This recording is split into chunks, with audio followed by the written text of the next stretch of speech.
যারা সত্যিই স্মার্ট মেয়ে তারা শুধু গাধার মতোই খাটে না, তারা কিছু চালাকি করে নিজের জন্য সময় চুরি করে নেয়। জানো তো, একটা মেয়ের তার জীবনের সবচেয়ে সুন্দর সময়গুলো কোথায় হারিয়ে ফেলে? ওই যে চার দেয়ালে রান্নাঘরে সবাই শুধু প্লেটের খাবারটা দেখে, পেছনের ঘামটা কেউ কিন্তু দেখে না।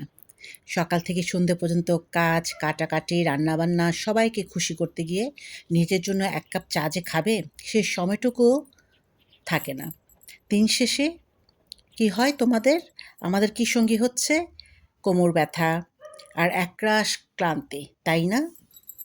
এখন আমি তোমাদের যে কথায় আসছি আসল কাজে, আমাদের কাজগুলো আমরা কিভাবে সহজ করতে পারি কিছু টিপস দিব। নাম্বার হচ্ছে, পেঁয়াজ কাটতে গিয়ে অকারণে চোখের জল ফেলি, তাই না? বিশেষ করে আমি তো প্রচুর কান্না পায় আমার। কাটার আগে ফ্রিজে রেখে দাও, দেখবে ম্যাজিকের মতো আর চোখের জল আসবে না।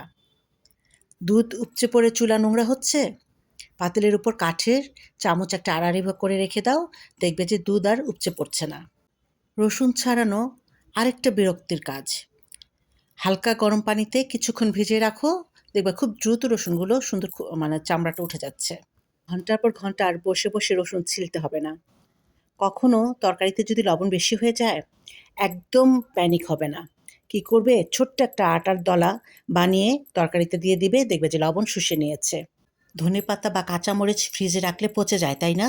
রাখার আগে একটা টিস্যু পেপার দিয়ে মুড়িয়ে সুন্দর করে রাখবে, দেখবে সপ্তাহের পর সপ্তাহ একদম ফ্রেশ থাকবে।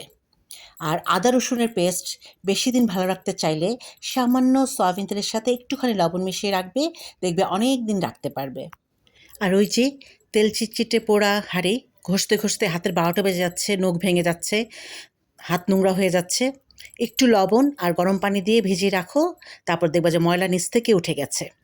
ফ্রিজের সবজিকে তাজা সতেজ করতে বরফ ঠান্ডা পানিতে কিছুক্ষণ ভিজিয়ে রাখো, ওর কেটে নাও।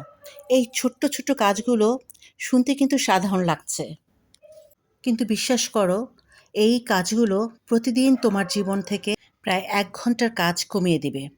যে ১ ঘন্টা তুমি পাচ্ছ, আয়নার সামনে দাঁড়াতে পারবে, নিজের একটু যত্ন নিতে পারবে। নিজেকে ভালো রাখা কোনো স্বার্থপরতা নয়। আমাদের সাথে কিছু টিপস শেয়ার করতে করতে এদিকে আমার অনেকগুলো ভর্তা হয়ে গেল। এখানে হচ্ছে ঢেঁড়স ভর্তা, ডাল ভর্তা, করলা ভর্তা, আর আরেকটা করেছি হচ্ছে আলু, বরবটি, আম চিংড়ি মাছ, টমেটো দিয়ে একটা ভর্তা বানিয়েছি। খুবই ইয়াম্মি হয়েছিল। কোনো এক সময় তোমাদের সাথে এ ভর্তাটা আমি শেয়ার করব। তো আজকে এ পর্যন্ত, ভালো থেকো সবাই, নিজের যত্ন নিও। প্রচুর গরম পড়েছে, বেশি করে পানি খাবে, রেস্ট নিয়ে নিয়ে কাজ ভালো লাগলে ভিডিওটি লাইক, কমেন্ট, শেয়ার করতে ভুলো না। আর তোমার ফ্রেন্ডস অ্যান্ড ফ্যামিলিকে দেখার সুযোগ করে দিতে পারো। তো আজকে এ পর্যন্তই। আল্লাহ হাফেজ, টাটা।